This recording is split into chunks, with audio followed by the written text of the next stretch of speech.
¿ya? Pero para este capítulo de arquitectura de computadoras, previamente tenemos que revisar algunos antecedentes que son importantes, alguna terminología que es importante, tenemos que hablar de cuál es la arquitectura que utilizamos actualmente. Este primer capítulo es cortito y es teórico, ¿ya? Y la siguiente semana ya vamos a hacer capítulos mucho más prácticos. Entonces, de una vez nos desligaremos de esta parte teórica, que en alguna medida muchos ya la saben, ya la conocen, porque se han hecho preuniversitario, en preuniversitario ven generaciones de computadoras, terminología, todo eso ven. Pero si vienen de colegio, muchos en colegio tienen una materia de computación, donde al menos esta parte teórica de definiciones,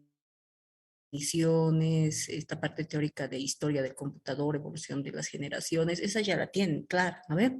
Entonces, más o menos tenemos idea, ¿ya? Debe haber alguna que otra excepción, ya no todos los colegios lo tienen base, ¿no? Bien, entonces vamos a empezar con este primer capítulo y vamos a hablar en primera instancia de los antecedentes que son importantes que nosotros recordemos cuando estamos hablando de arquitectura de computadoras, ¿no?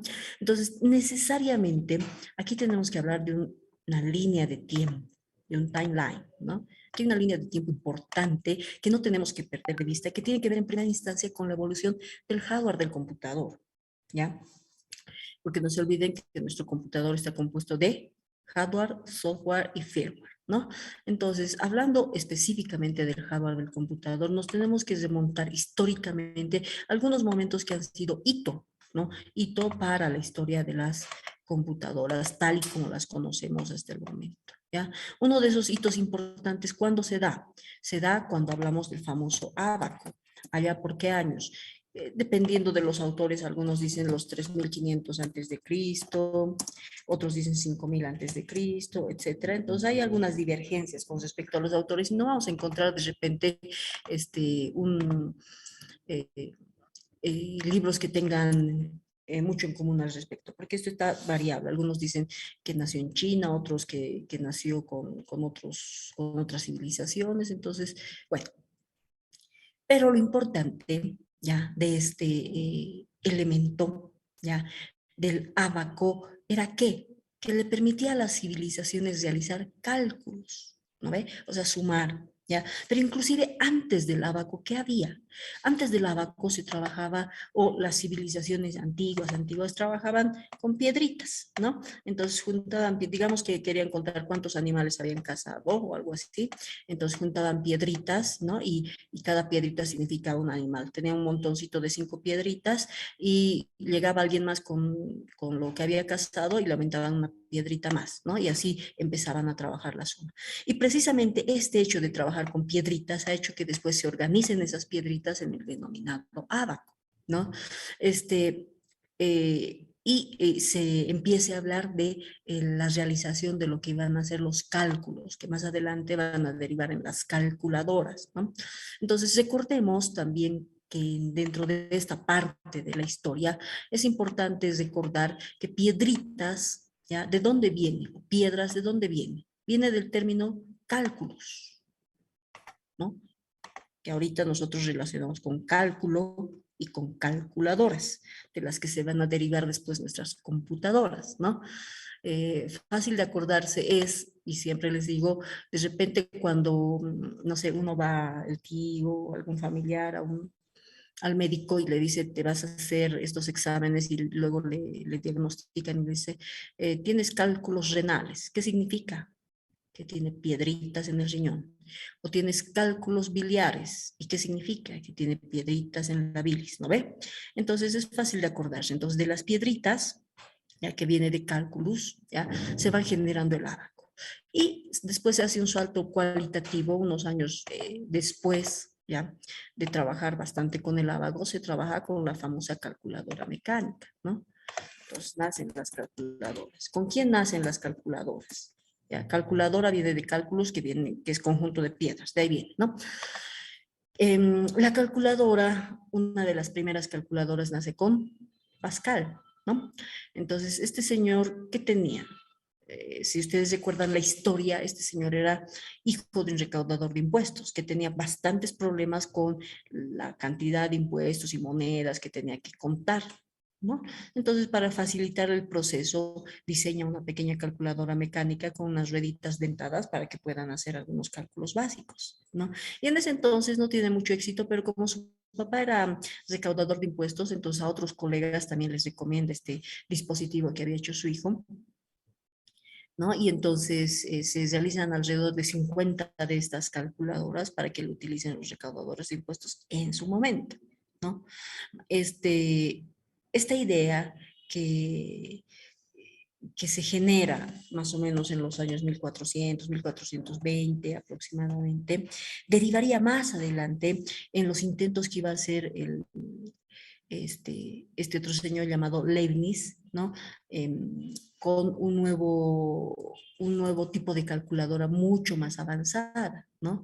Al que le iba a llamar la máquina de calcular o también calculadora, o sea, tampoco es que le cambie de nombre ni nada, pero entre este y este un, existe un hecho importante, ¿ya? Aquí le vamos a poner la máquina de calcular. Aquí le vamos a colocar a este señor Pascal y aquí vamos a colocar a Leibniz. ¿Ya? ¿Cuál era la diferencia de uno con el otro? Este estaba diseñado para hacer operaciones aritméticas básicas, como por ejemplo la suma y la resta. ¿Ya? Porque cuando uno es recaudador de impuestos necesita sumar y restar, más nada. Sin embargo, Leibniz agarra esta idea y mejora la idea para que además de sumar y restar pueda, como la multiplicación es caso especial de la suma, pueda multiplicar, pueda dividir y puede realizar otras cosas como por ejemplo calcular potencias, ¿no? Y entonces ya le va agregando nuevas funcionalidades, ¿no?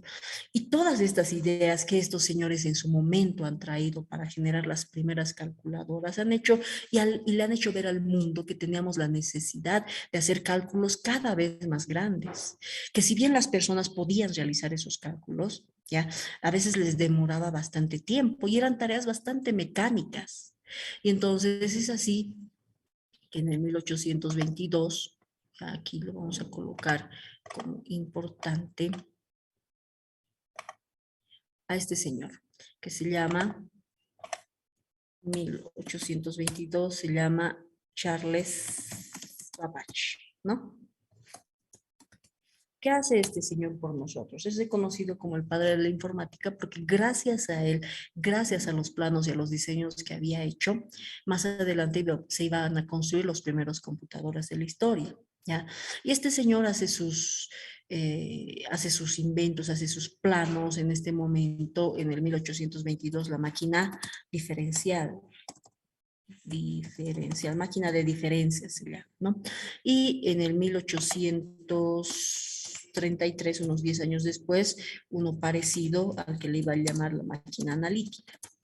¿Ya? Y estos hitos son bien importantes porque están cercanos, uno, y segundo, ya tienen al mismo personaje participando, pero además no trabajando solo, sino asistido de otro personaje que para nosotros, para las chicas, es bien importante, que es Ada Byron, ¿ya? Aquí le vamos a anotar a Ada Byron, ¿ya?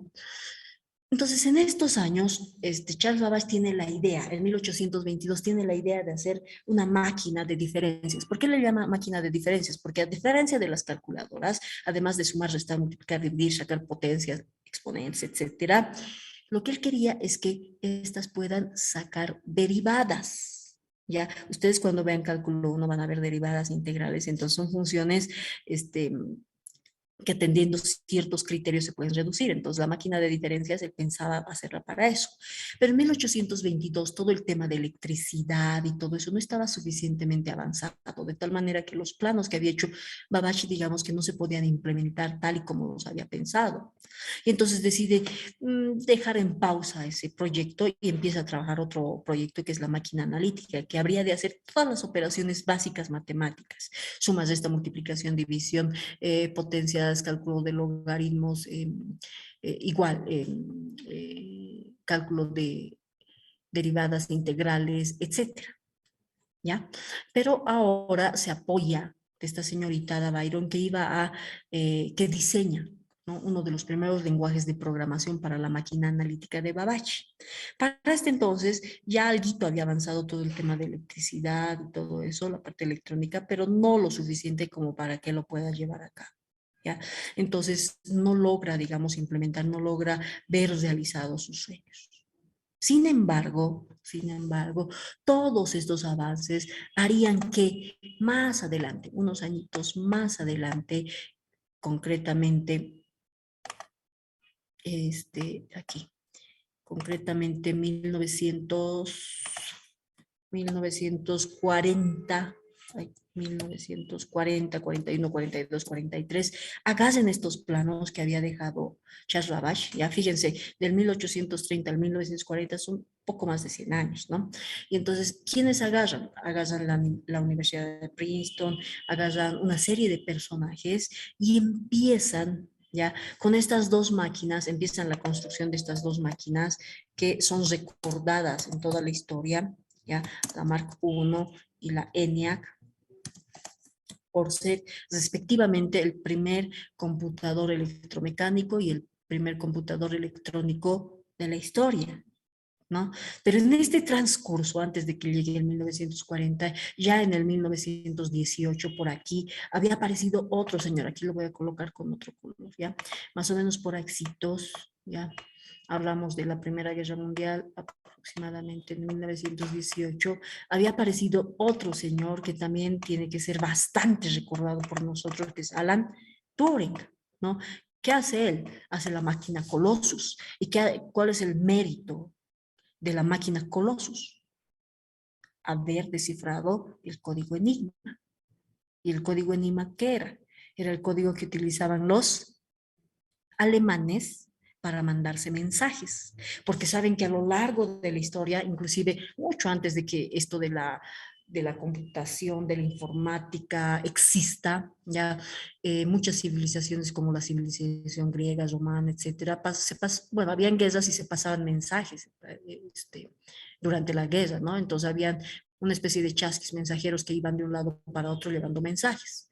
Y resulta que esos mensajes podían ser interceptados por el enemigo, ¿ya? Y si, digamos, le estaba llevando la ubicación de dónde iba a ser el siguiente ataque, pues el enemigo ya sabía anticipadamente. Entonces, ahí es donde aparece el famoso cifrado. En su momento, el cifrado César, en algún momento, alguna materia lo hablarán, pero ya disfrazaba los mensajes, ¿no? Y así disfrazados los mensajes, cifrados los mensajes, es que los alemanes se mandaban de un lado a otro, ¿ya? Y los ingleses habían interceptado muchos de esos mensajes, pero no sabían qué decía, porque no tenían la clave, ¿ya? Y la clave para desencriptar la tenía una máquina. O sea, era como una máquina de escribir. No sé si ubican, antes había unas maquinitas de escribir y en esas máquinas de escribir, los alemanes escribían su mensaje, mandaban del otro lado y con eso mismo desencriptaban, ¿ya? Y resulta que en un submarino que habían hundido los ingleses, pillan una de esas maquinitas, ¿ya? Y tratan de descifrar y todo eso, pero había que hacer tantas pruebas y los seres humanos no tenían la capacidad de hacer con tal velocidad esas pruebas que Alan Turing decide hacer una maquinita para descifrar esto. Más de 10 años con su proyecto y no puede, ¿ya? Desde 1914, 13 más o menos en adelante está con ese proyecto y nada. Cuando encuentran el código había sido el código de lo más simple, ¿ya? Lo más trivial, ¿ya? ¿Cuál había sido el código para los que han visto la película Código Enigma? Había sido el famoso Heil Hitler, ¿no? Entonces, pillan y ganan la guerra. Y Alan Turing, bueno, en su momento no lo reconocen, más bien eh, lo juzgan por sus preferencias sexuales, pero ya después, unos 100 años después, lo reconocen porque gracias a él se había ganado la guerra, ¿no? Entonces ya habían algunos intentos por aquí. Y ya en 1940, 41, 42, 43, 44, se trabaja intensamente, las universidades trabajan intensamente en la construcción de las máquinas de Charles Babbage, ¿no? Y ahí aparece nuestra Mark I y nuestra ENIAC 1. Todo esto que hemos descrito en esta línea de tiempo, ¿ya? Podemos considerar que es la prehistoria de la informática, ¿ya? Es el previo, ¿ya? Yo le voy a poner prehistoria, ¿ya? Y después de esto, ya, a partir de esto, se genera un nuevo hito, ¿ya? Y el hito es que ya con estos años, con estas máquinas, empieza en adelante a hablarse de las famosas generaciones de computadoras, ¿ya? Entonces, en adelante aquí se habla de generaciones de computadoras, porque aquí ya se clasifica oficialmente ya a estas máquinas como computadoras. Y en adelante se habla de generaciones y eso ya es otra historia. Pero todo lo que es la prehistoria de las computadoras tiene que ver con una serie de personajes que han aportado a nuestra historia, ¿ya? A ser lo que en este momento somos nosotros. ¿No? Somos nosotros como área de la informática, no solamente en Bolivia, sino en el mundo entero. ¿Ya?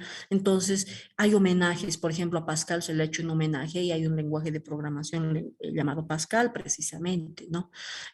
A Ada Byron también se le ha hecho el homenaje y hay un lenguaje de programación llamado Ada, ¿ya? Es un lenguaje de inteligencia artificial.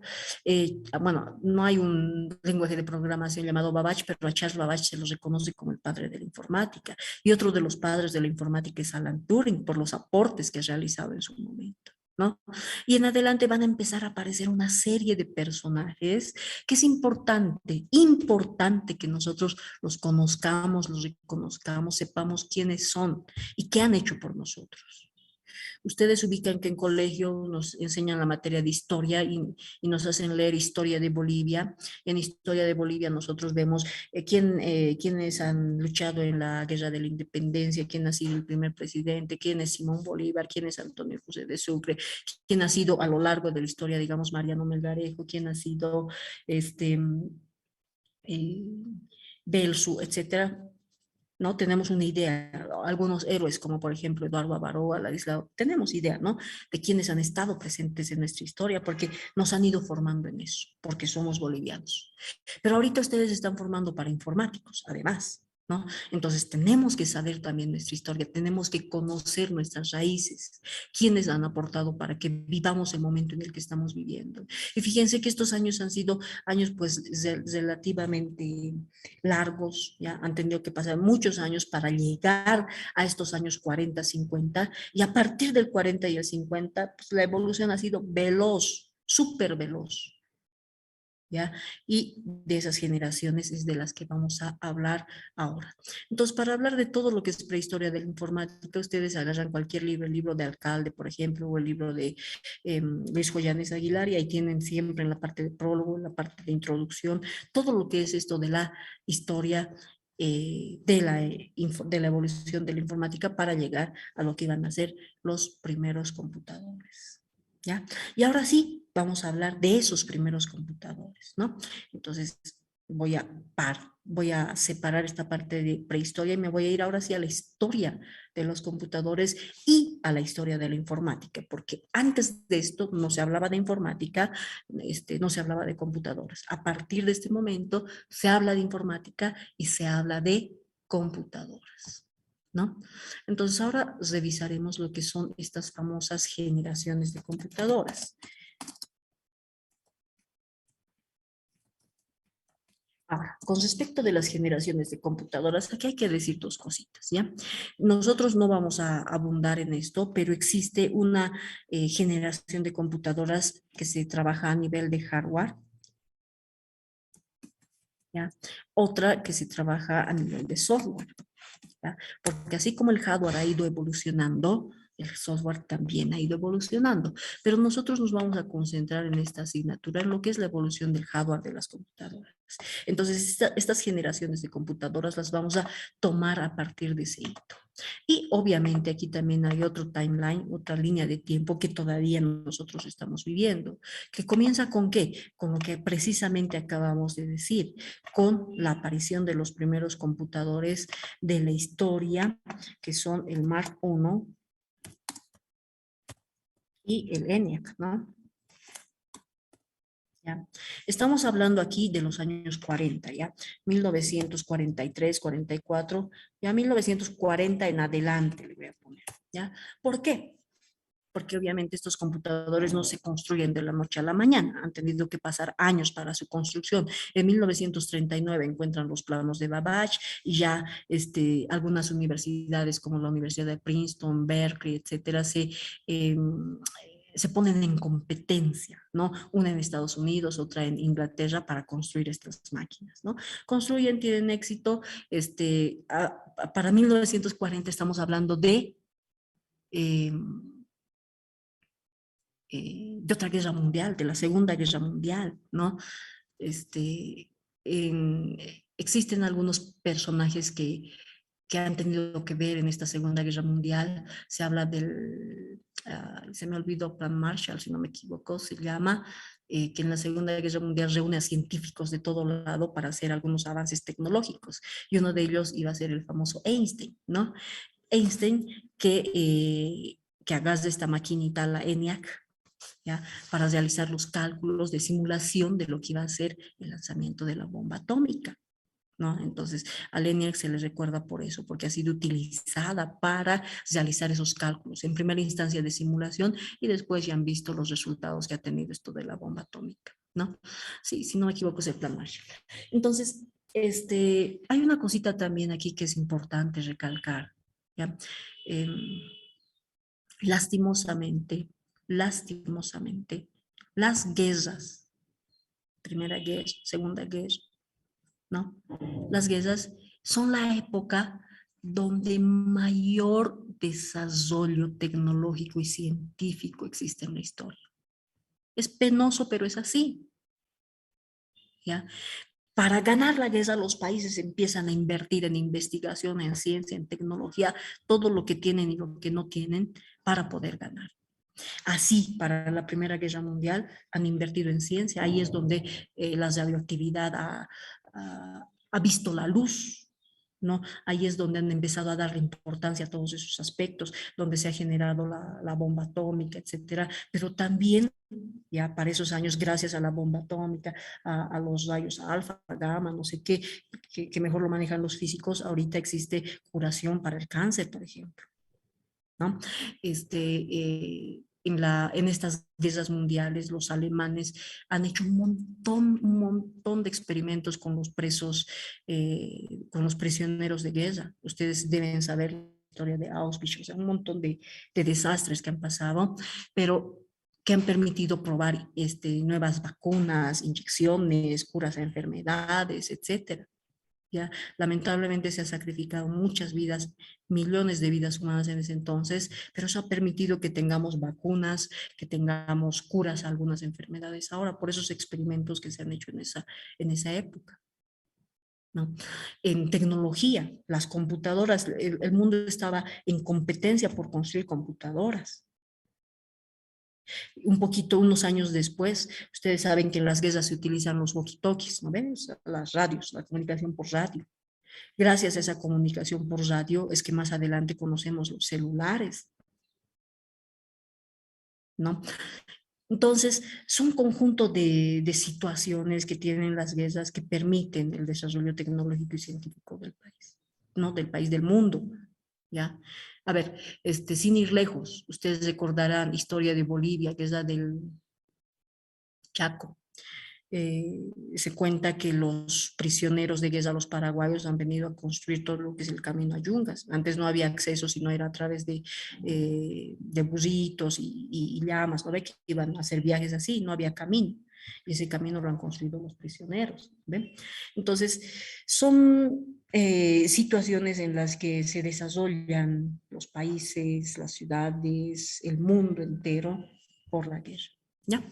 Bueno, ese es un apunte extra. Bien, entonces estaba aquí, ¿no? Empezando a hablar de las generaciones. Y entonces saben ustedes que aquí este, se va a hablar de 5 generaciones de computadoras. Algunos autores hablan de 6, ¿no? Entonces aquí en un momento vamos a hablar de la primera, de la segunda, de la tercera, de la cuarta y la que estamos viviendo ahorita, supuestamente para algunos la sexta, pero para muchos la quinta generación de computadoras, ¿no? Entonces, ¿qué hitos son importantes aquí?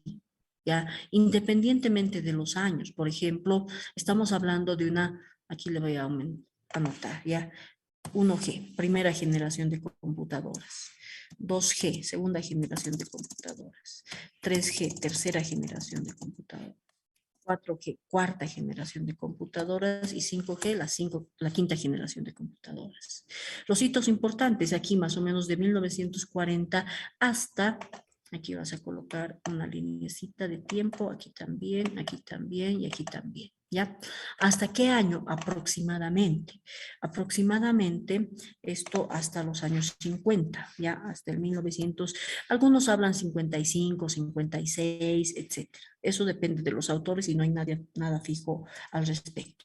A partir del 50, 56 más o menos hasta el 63, hasta 1963, 64, se habla de una segunda generación de computadoras.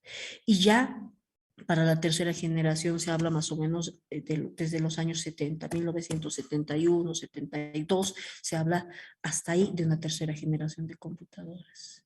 Y una cuarta hasta previo a 1982, donde nace la quinta generación de computadoras, ¿no?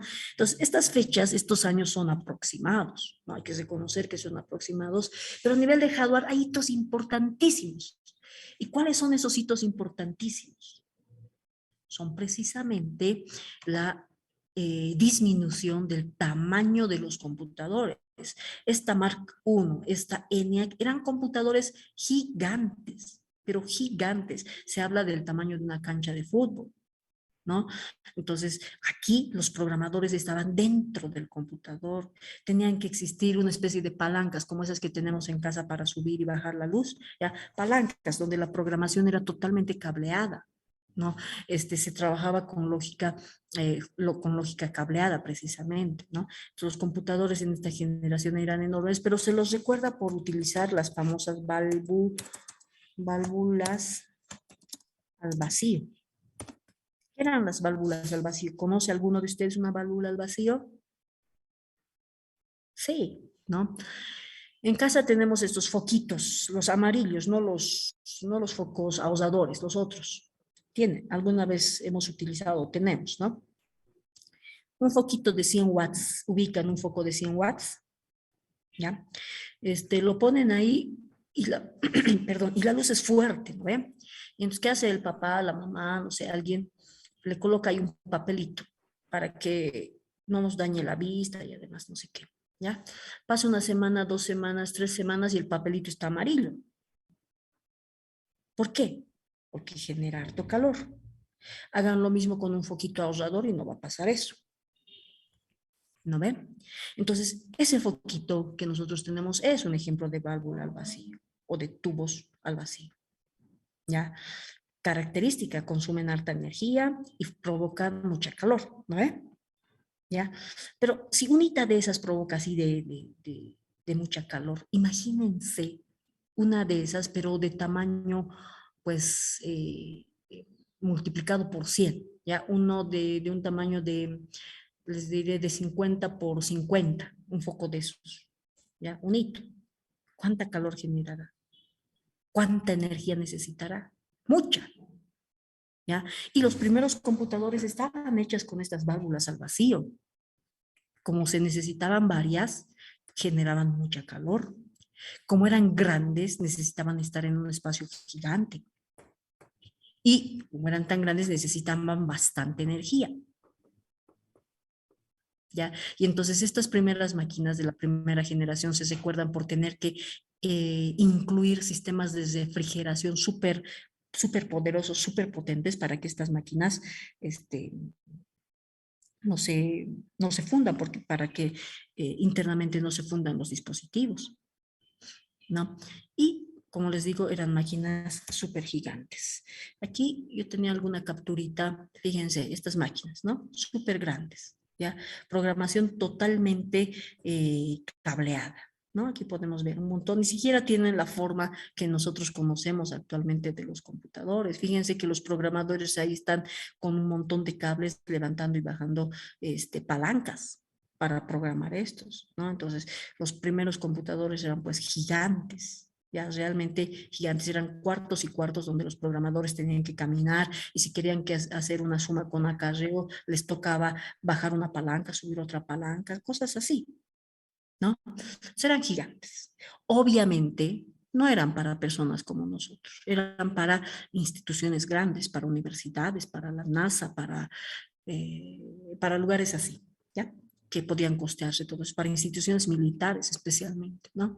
Entonces, esta primera generación de computadoras necesitaba evolucionar para simplificar el tamaño, para que sean de menos tamaño, para que consuman menos energía, para que sean más baratas y obviamente para que sean más pequeñas. Y eso sucede gracias a la aparición del famoso transistor a nivel de hardware, ¿no? Entonces el transistor hace que las computadoras de la segunda generación sean mucho más pequeñas, necesiten menos energía, ¿ya? No necesiten espacios tan grandes, que calienten menos. Los sistemas de refrigeración se habían mejorado, se incorporan los sistemas de ventilación. Aquí se incorpora lo que es el manejo de memoria, la programación en la segunda generación de computadoras, o las computadoras, mejor dicho, son de lógica programable. O sea, ya empiezan a aparecer los primeros lenguajes de programación. Son algunas de las características de esta generación de computadoras. Y si nosotros nos vamos a revisar imágenes de la segunda generación de computadoras, fíjense que ya comparados con la anterior son un poquito más pequeñas. Creo que aquí se nota mejor. ¿Ya? Fíjense, son un poquito más pequeñas, ¿no? Sin embargo, cada uno de estos módulos, ustedes lo ven como una lavadora grande, ¿no? Entonces, cada uno de estos, por ejemplo, estos son lectores de cinta, ¿ya? Y aquí es donde están typeando entradas. Fíjense, aquí tengo como una máquina de escribir, se typean entradas, pero se typeaban entradas en tarjetas perforadas, ¿ya? De ahí vienen nuestros estados que necesitamos nosotros los ceros y unos, perforado y sin perforar, ¿no? Aquí tenemos, esta es otra de segunda generación, vean.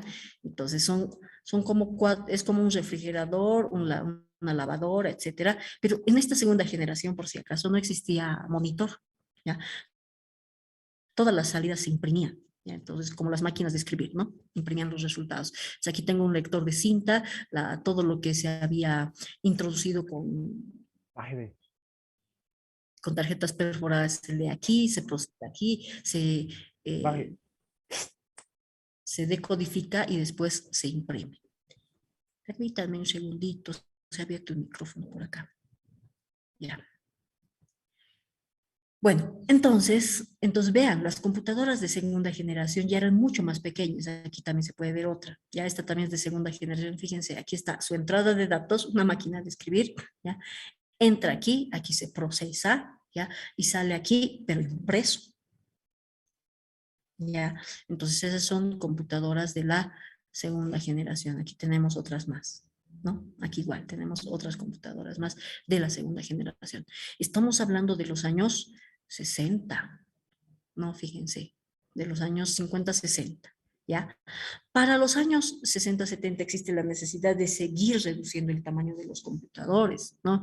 Entonces llega la tercera generación de computadoras. ¿Con qué dispositivo? ¿Con qué elemento? Con los famosos circuitos integrados. Se habla de escalas de integración, ¿ya? Entonces aquí hablamos de los famosos chips, ¿ya? Aparecen los chips que hacen que los computadores sean muchísimo más pequeños. Hasta el momento, ninguna de estas generaciones, ninguno de estos años, una persona común y corriente como nosotros podía acceder a un computador. Los computadores estaban restringidos a instituciones militares, a universidades, NASA, instituciones de investigación, hasta aquí, hasta la tercera generación. Aquí es donde, inclusive mucho antes, ya, por estos años es donde ve la luz la famosa empresa IBM. IBM, ¿ya?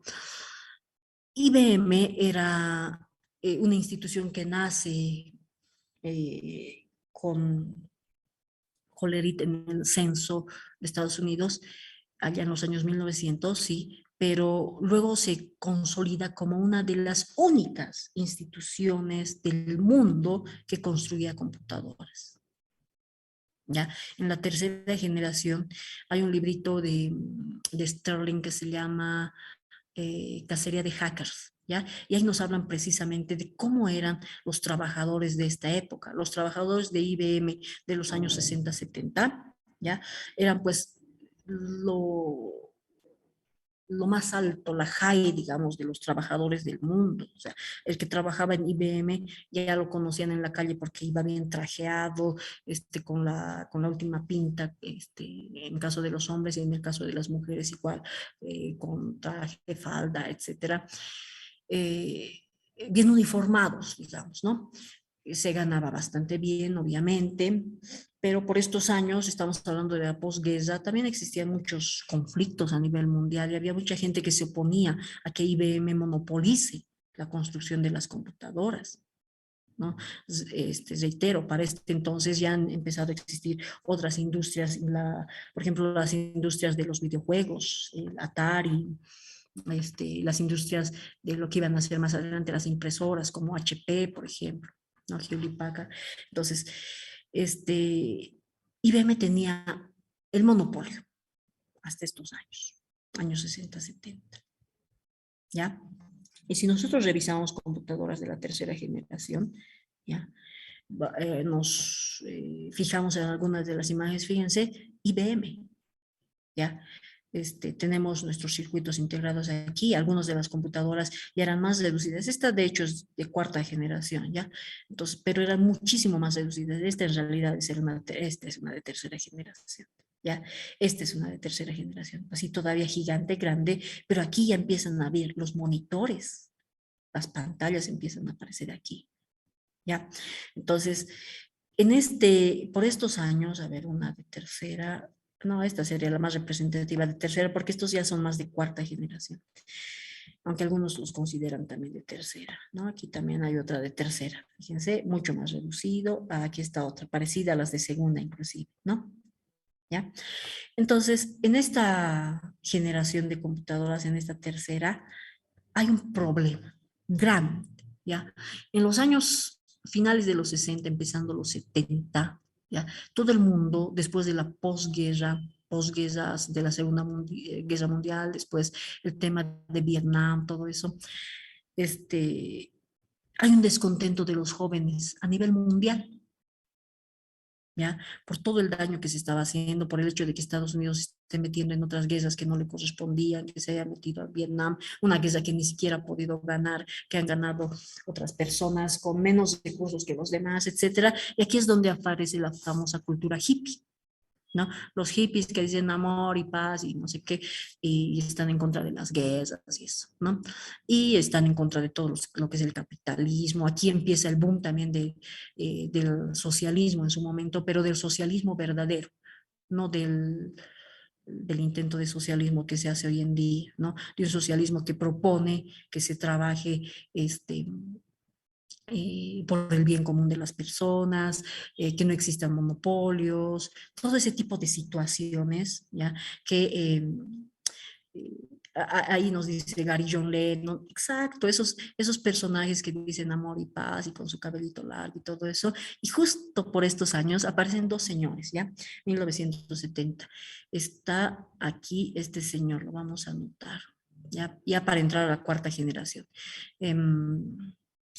¿Cómo se llama? Steven Wozniak, ¿ya? Y Steve Jobs. No son los únicos, también aparece Bill Gates. Y el otro que siempre se me olvida, el amigo de Bill Gates. Ya, bueno, ya me va a acordar, ¿ya? Entonces aparecen estos señores universitarios en su momento participando de todos los mitines de protesta, que por qué IBM monopoliza, y etcétera, etcétera. Y este señor Steven Wozniak, que era bien tímido, que todavía está con vida, diseña una maquinita a la que le llama la cajita azul, ¿ya? Que en su momento este, bueno, hacen algunas travesuras con otro compañero al que le llaman el Capitán Crunch, que para este entonces ya había teléfonos, por si acaso, la telefonía ya estaba avanzada, entonces lo que hacían era hacer llamadas a larga distancia, llamadas al Vaticano, donde se hacían la burla, y era con un sonido, con un pitido. O sea, como ahora aparecen, vienen, ¿no ven los cereales juguetitos? ¿Ya? Entonces venía un juguetito con un silbatito, y ese silbatito tenía la misma señal de los teléfonos, entonces se podía hackear, entre comillas, la telefonía por ese entonces, ¿no?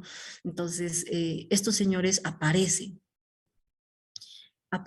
y dice, Steven Wozniak se hace su cajita azul, se la presenta a Steve Jobs. Steve Jobs no era precisamente un buen estudiante, pero y el genio aquí era Wozniak, es Wozniak, pero él decide comercializar todas las ideas que había hecho Wozniak. ¿Ya? En una pequeña feria presentan una maquinita donde para este entonces el televisor ya existía. Ya en los años, por estos años había el televisor en blanco y negro. Al televisor en blanco y negro le conecta su cajita azul y le conecta un teclado, ¿ya? Y logran que con este teclado y esta cajita que construye Wozniak, en el televisor se genera una letra, la letra A, B, C, etcétera. Y genera gran expectativa entre los asistentes y les piden que construyan unas cuantas más, ¿no? Y así es como nace Apple Computer, que iba a ser la competencia directa de IBM. A diferencia de IBM, Wozniak y los demás eran hippies, o sea, aquí no era necesario estar bien vestido, con trajecito, ni nada. En la empresa que iban a formar estos señores, bueno, se necesitaba conocimiento y nada más, ¿ya? Y por su parte, por otro ladito, estaba trabajando este señor Bill Gates con y se me va siempre el otro nombre, ¿ya? Con otro señor que es el que se encarga de reclutar personas que programaban, que estaban estudiando, que hacían programas de computadora y empiezan a trabajar su industria de software que se iba a convertir más adelante en Microsoft, ¿no? Entonces, Wozniak y Jobs presentan la idea de que los computadores no tienen por qué pertenecer o ser parte de las grandes industrias, de la NASA, no solamente es para ellos, puede ser para personas comunes y corrientes, decían ellos. Apple Computer nace con esa idea. Y la gente se ríe. Ahí dice, ¿para qué una persona puede necesitar un computador? Si eso está para la NASA, para la universidad, ¿no? Pero años 70, fíjense cuántos años ha pasado hasta ahorita, 70, 80, 90, 2000, 2010, 2000, son 50 años. Y en estos 50 años, casi todas las familias del mundo tienen un computador en casa. Casi digo porque existen desigualdades sociales y hay quienes no, pero casi todos tienen un computador en casa. Y antes no se pensaba que los computadores fueran para personas normales, comunes y corrientes como nosotros. Y entonces nace aquí la idea de la famosa PC, que significa Personal Computer, que nace con Jobs, con Wozniak, ¿no?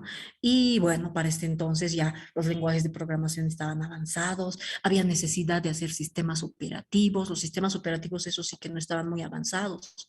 Cada ¿cómo se llama? Cada computador que construía IBM tenía su propio sistema operativo. Entonces, si después renovaban otra computadora, nada que ver ni tenía conexión con la anterior que tenían. Entonces, había dificultades, ¿no? Dificultades de ese tipo.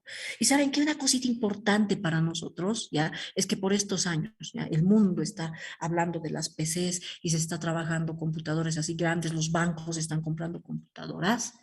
En Bolivia, en nuestro país, ya, en nuestro país, en ese entonces la empresa estratégica del Estado era Comibol.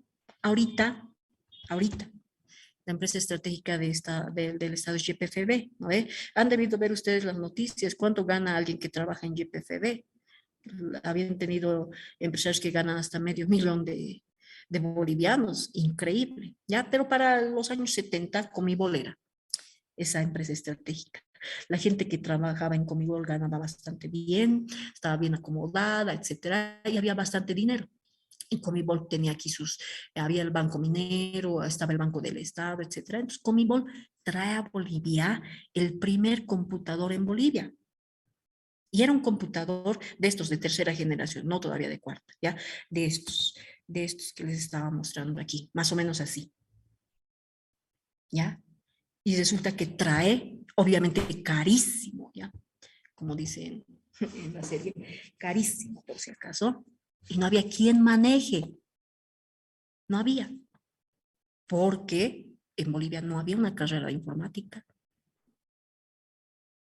Pero para estos años 70 ya la UNSA, bueno, obviamente la sociedad, la Comibol, el Estado le demandan pues a sus universidades, hay que formar gente para que trabaje con esto. Y entonces en la UNSA se funda un centro de cómputo en su momento y se gesta dentro de la carrera de matemáticas una subárea que es el área de la informática.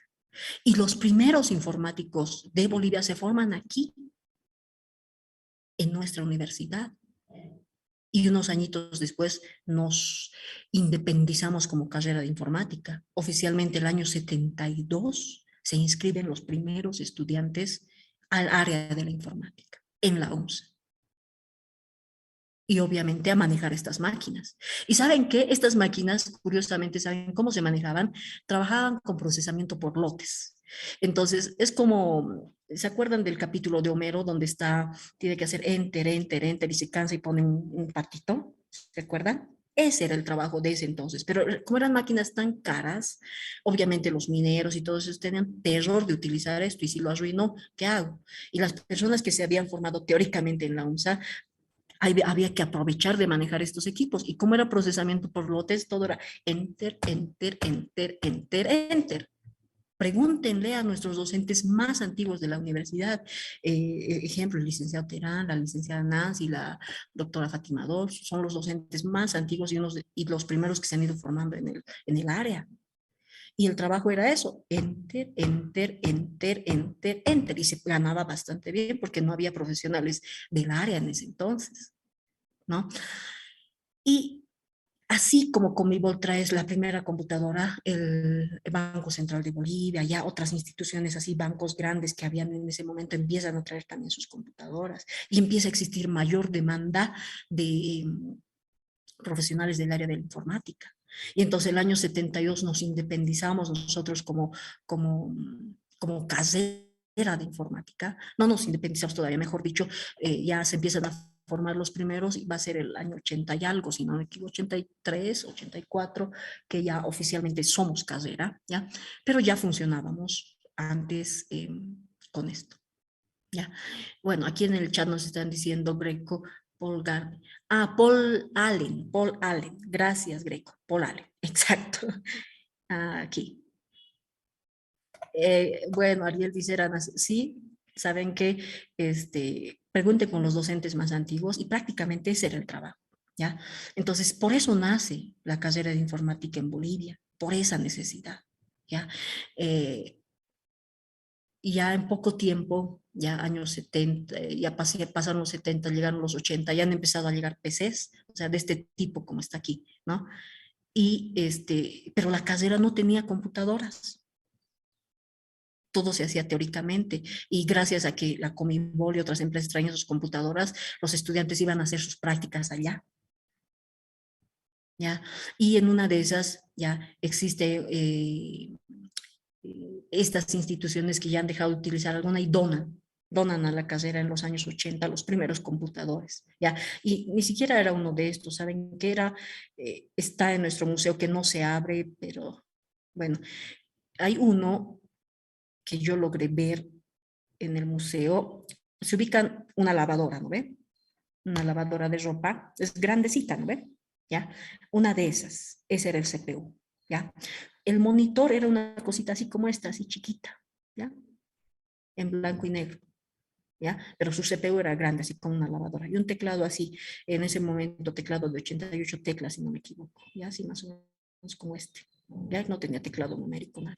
Y esos han sido los primeros que han llegado a nuestra carrera de donación. Ya entonces esos estudiantes ya de los años 80 ya tenían que hacer fila para utilizar entre dos o tres personas 15 minutos esta computadora. Y después la miniaturización hace que en la cuarta generación ya existan los PCs de este tipo ¿ya? Y ya la universidad, gracias al convenio con la cooperación sueca y otras instituciones del exterior que siempre han traído cooperación a Bolivia, logra armar un primer laboratorio. Y es el LACIN. Este, ustedes ubican que entrando por la JJ Pérez, por donde es el parqueo, por donde entran los autos, ahí está, ¿no ven? LACIN, dice, ahí hay un letrerito, cursos de informática, dice. Ese ambiente no era de nosotros, dice que en su momento era de la carrera de física. Pero como nosotros como carrera ya estamos creciendo tanto, necesitábamos dónde llevar esta donación que iba a llegar de máquinas. No había edificio de informática, nada en ese entonces, no teníamos ni aulas. Y entonces había una pelea grande y como la carrera de física y las carreras son chiquitas, entonces lograron tomar y apropiarse de ese ambiente y ahí es donde se fundan nuestros primeros laboratorios de informática, con maquinitas así, que trabajaban con unos disquetes gigantes, tenían unas disqueteras de 5 1/4, de 3 1/2, que ustedes ni siquiera tal vez han conocido, tal vez sus papás sí, o sus hermanos mayores. ¿Ya? Pero ahorita, ¿acaso ustedes manejan un computador con lector de disquete? No, ya ni hacen esas computadoras, ¿no ven? Entonces así es como nace nuestra carrera. Y a partir de nosotros ya, pues, Cochabamba, la Universidad de San Francisco Javier de Chuquisaca, la UTO, y así, las demás universidades también van generando sus carreras de informática. Entonces nosotros hemos sido pioneras en eso.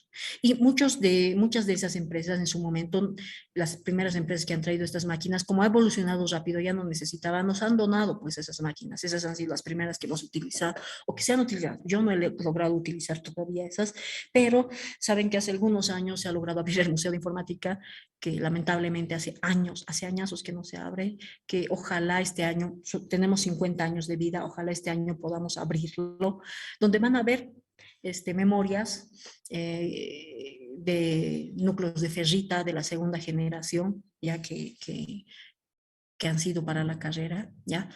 Son como un tambor, ubican el tambor de la banda de colegio que tocábamos, ¿no ven? ¿Ya? De ese tamaño, es una memoria y ahí tiene una cinta. Todo el bordecito del tambor ahí está con una cinta, ¿ya? Y esas memorias gigantescas tenían una capacidad de 2 megitas, y eso era harto en ese entonces. Ahorita con 2 megas, ¿qué hacen ustedes? No pueden ni sacar una buena foto, ¿no ve?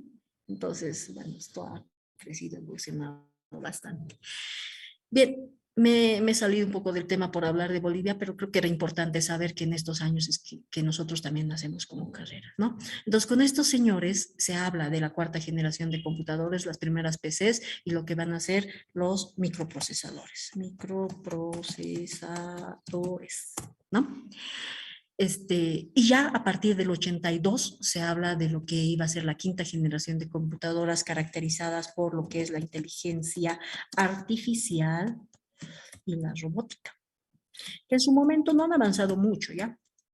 Aquí por los años 80, 90, hasta los 2000 no había mucho avance, salvo en Japón, pero ahorita existe un gran avance en inteligencia artificial y en robótica, amplio avance. Ahorita sí estamos viviendo esta quinta generación de computadoras. Se está hablando inclusive de los peligros de la inteligencia artificial, los peligros de la robótica, ¿no? El tema de que ya no estamos hablando solamente, bueno, en todo este trayecto también aparece Internet. No estamos hablando solamente de utilizar Internet con fines educativos, con fines de transmisión de información, nada más. Estamos hablando de nuevos universos que se están generando. Ustedes saben que Facebook ha cambiado su nombre recientemente, ahora se llama Meta, precisamente porque quiere impulsar todo lo que va a ser el metaverso, ¿no? Eso, recuerden ese capítulo de Los Simpsons, ¿no? Donde Lisa está en un metaverso, todo eso que es ficción en su momento está llegando súper rápido. Y nosotros como informáticos tenemos que estar preparados para los momentos que nos va a tocar enfrentar, ¿no? Entonces aquí es importantísimo que seamos excelentes programadores, porque hay inteligencias artificiales, existen programas de inteligencia artificial que ya están programando. Y nosotros tenemos que tener mejor lógica de programación que ellos, porque si no va a llegar el momento en el que realmente esa inteligencia artificial llegue a conquistarnos, ¿no? O llegue a hacer muchas más cosas de las que nosotros podemos hacer. Entonces, bueno, esto es generaciones de computadoras.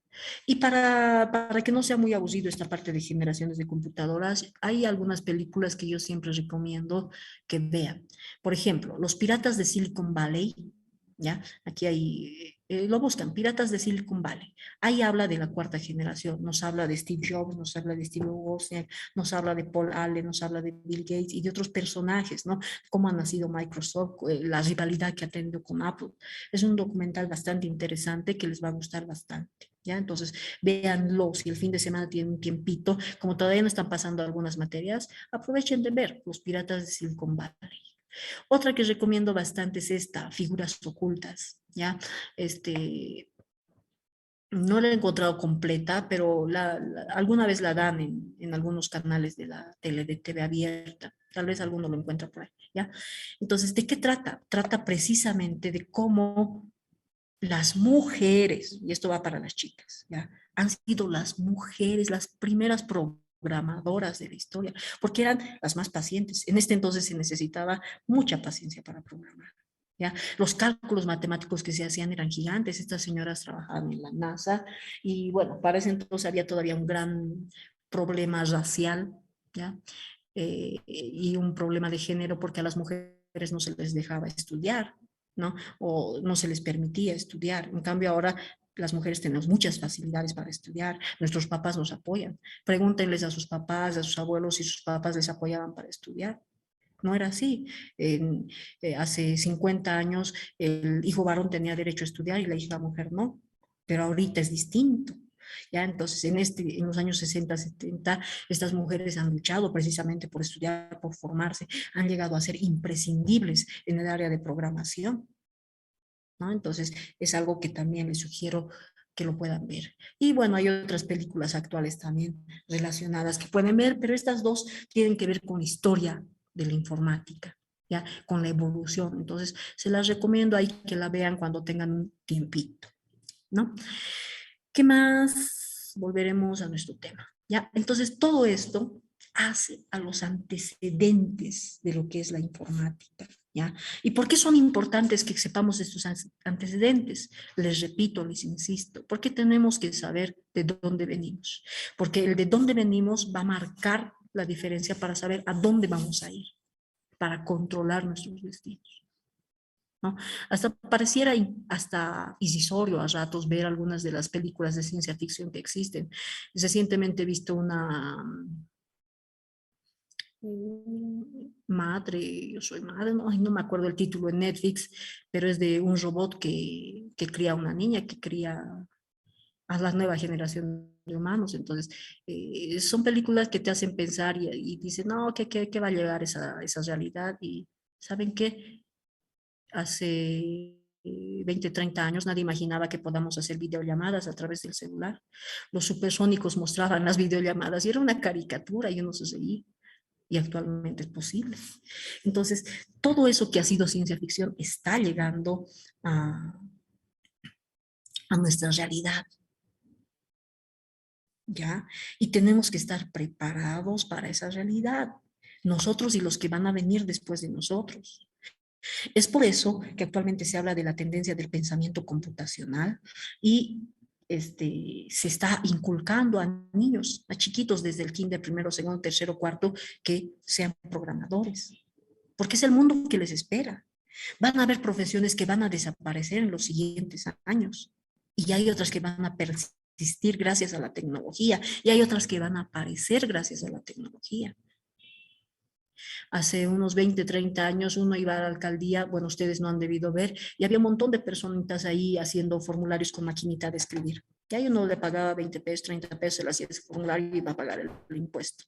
Ahora esas personas ya no se necesitan porque todo está en el sistema, uno va al sistema, desde su teléfono hace el formulario, paga, ya no es necesario. Los contadores que ahorita todavía se necesitan, ya, los del área de contabilidad, hay sistemas que fácilmente ya hacen todos los procesos, que hacen libros diarios, que hacen balances. Tal vez sea una profesión tendiente a desaparecer en el futuro. ¿no? Entonces hay situaciones como esa que nos tienen que hacer pensar que tenemos que estar preparados para un futuro con mucha tecnología, con full tecnología. ¿Ya? Y entonces por eso ustedes están en una de las áreas que más futuro todavía tiene. ¿Ya? Hace años decían, estudia informática, pero ¿por qué es la carrera del futuro? Decían. Sí, era la carrera del futuro. Sigue siendo la carrera del futuro, porque no sabemos qué va a venir después. Antes el informático que hacía, como les he dicho, ha pasado de hacer enter, enter, enter, enter, enter, a otro momento en el que ha tenido que desarrollar sistemas. Ahorita todavía estamos en desarrollo de sistemas, ¿ya? A otro momento en el que tiene que hacer analítica de datos, tiene que diseñar y desarrollar videojuegos, tiene que diseñar y desarrollar web, tiene que diseñar y desarrollar otro tipo de software educativo para la medicina, etcétera. Entonces, estamos en un área que es transversal, que tiene que ver con todas las otras áreas del conocimiento, ¿ya? Entonces, eso es importante de nuestra carrera, chicos. Ariel dice, veremos Terminator. Quiera sea o no, quién sabe, pronto veamos algo así. Ready Player One. Sí, todo lo que han sido los videojuegos, como dice Luis, han ayudado, digamos, a darle forma a lo que va a ser el metaverso, ¿no? Esos juegos de rol que juegan, ¿qué se llama? Eh, ay, no me acuerdo ahorita, pero sí me voy a uno que sí conozco, el, el Minecraft, el Roblox, etcétera. Yo sé que esos no son como los que juegan ustedes, pero ya uno tiene ahí su personaje, le da su identidad, etcétera. Son los primeros pasos para lo que va a ser el metaverso. Y luego nos vamos a conocer y vamos a tener citas y vamos a tener reuniones de amigos solamente por ese medio. Ahí está Fernando, nos dice Mobile Legends y otros, ¿no ven? Entonces, son los pasos que estamos dando de a poquito para llegar a ese metaverso. Y en algún momento, así como en algún momento todos hemos empezado a crear correos electrónicos, todos ya tenemos cuenta en redes sociales, en Facebook, en Instagram, en otros medios, en algún momento vamos a tener todos nuestros, bueno, ya tenemos algunos avatares, ¿no?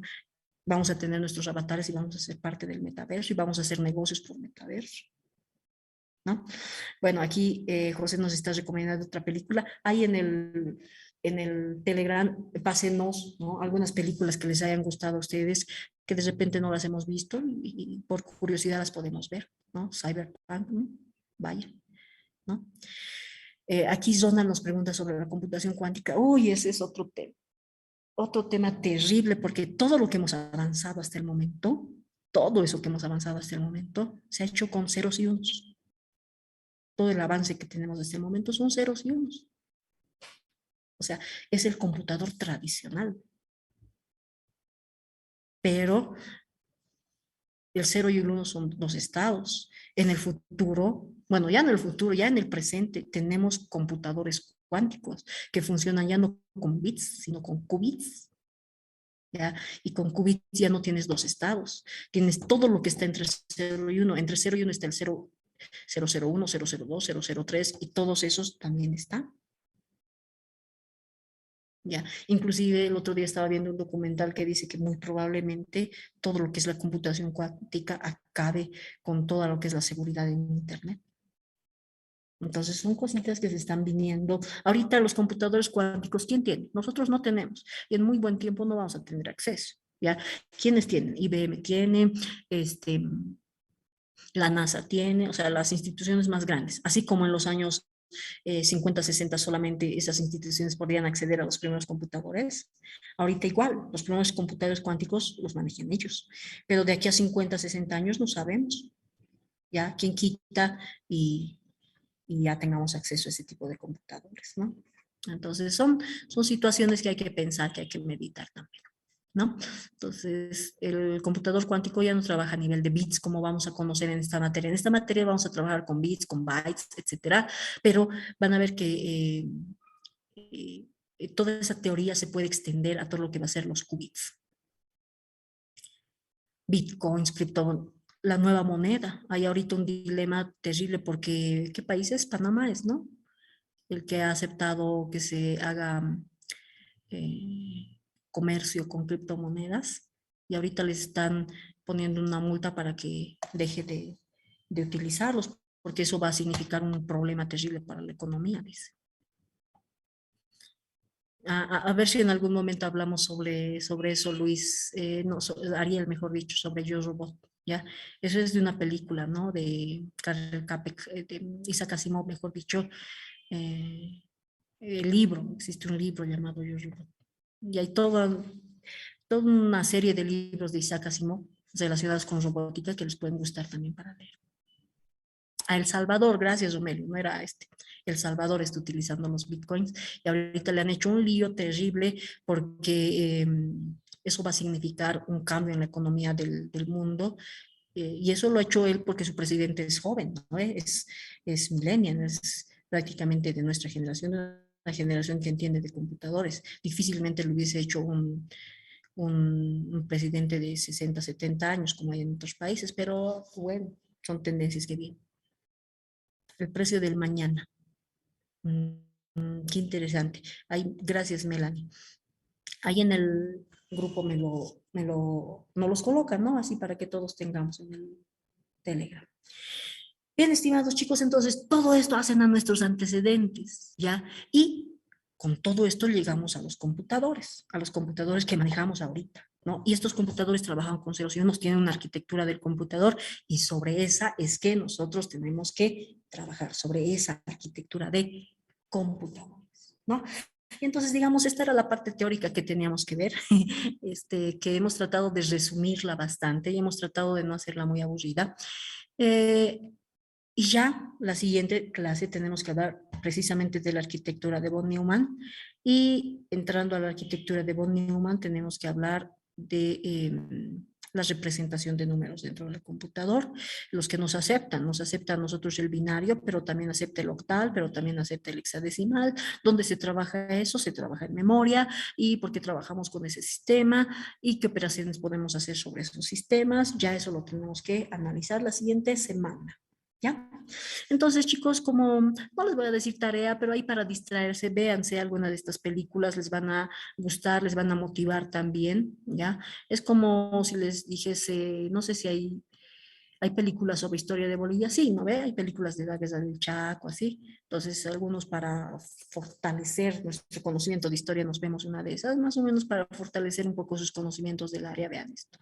Y reconozcan a los personajes que han sido base para el momento que estamos viviendo. ¿Ya? Ahorita no les estoy hablando de un señor al que yo le tengo mucho respeto, que es Dennis Ritchie, Ken Thompson, y, pero a nivel de software, esos son los señores que nos han dado la base de los sistemas operativos, de los lenguajes de programación, del lenguaje de programación C. O sea, hay mucho que hablar sobre esos señores. ¿Ya? Si pasamos en 111, a ver si lo charlamos, porque eso ya tiene que ver con software, ¿no? Bien, entonces quedaremos ahí. La siguiente clase ya nos metemos a ver la parte práctica. Vamos a tener una pequeña introducción de 10 minutos de arquitectura de computadoras a nivel de hardware, de los componentes del computador, y ya luego nos vamos a lo que es trabajar con sistemas de numeración. ¿Okay? Dice, ¿le puedo hacer 4 preguntas respecto a la línea de tiempo? Adelante, adelante. Las características de la calculadora analítica eran que podías hacer operaciones fundamentales y qué más. Podría ser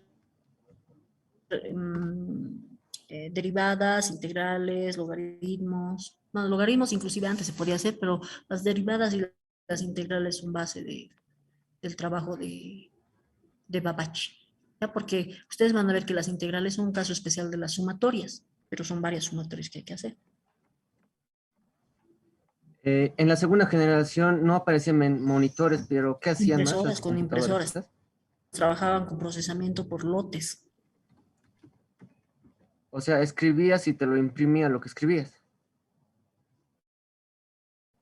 En realidad se escribía, pero se escribía para tarjetas perforadas, procesaba y te lo imprimía lo que procesaba. Digamos, le metías con tarjetas perforadas una suma 2 más 2, tenía que haber alguien que sepa cómo traducir el 2 más 2 en tarjeta perforada, eso entraba, se procesaba y salía en una hojita impreso el resultado. En 1940 tomaron los planos de Babbage, las universidades para construir la ENIAC, ¿no? ENIAC y Mark I, ajá. Sí, esas. Y IBM es es la empresa que fabricaba computadoras, ¿no? En la tercera generación. La que tenía el monopolio, era la Sí. única. Ah, ya. Ujú. Listo, gracias, Liz. Listo. Yamil nos pregunta sobre la grabación. Sí, Yamil, ya desde esta clase, todas las clases las vamos a subir. ¿Ya? Y aquí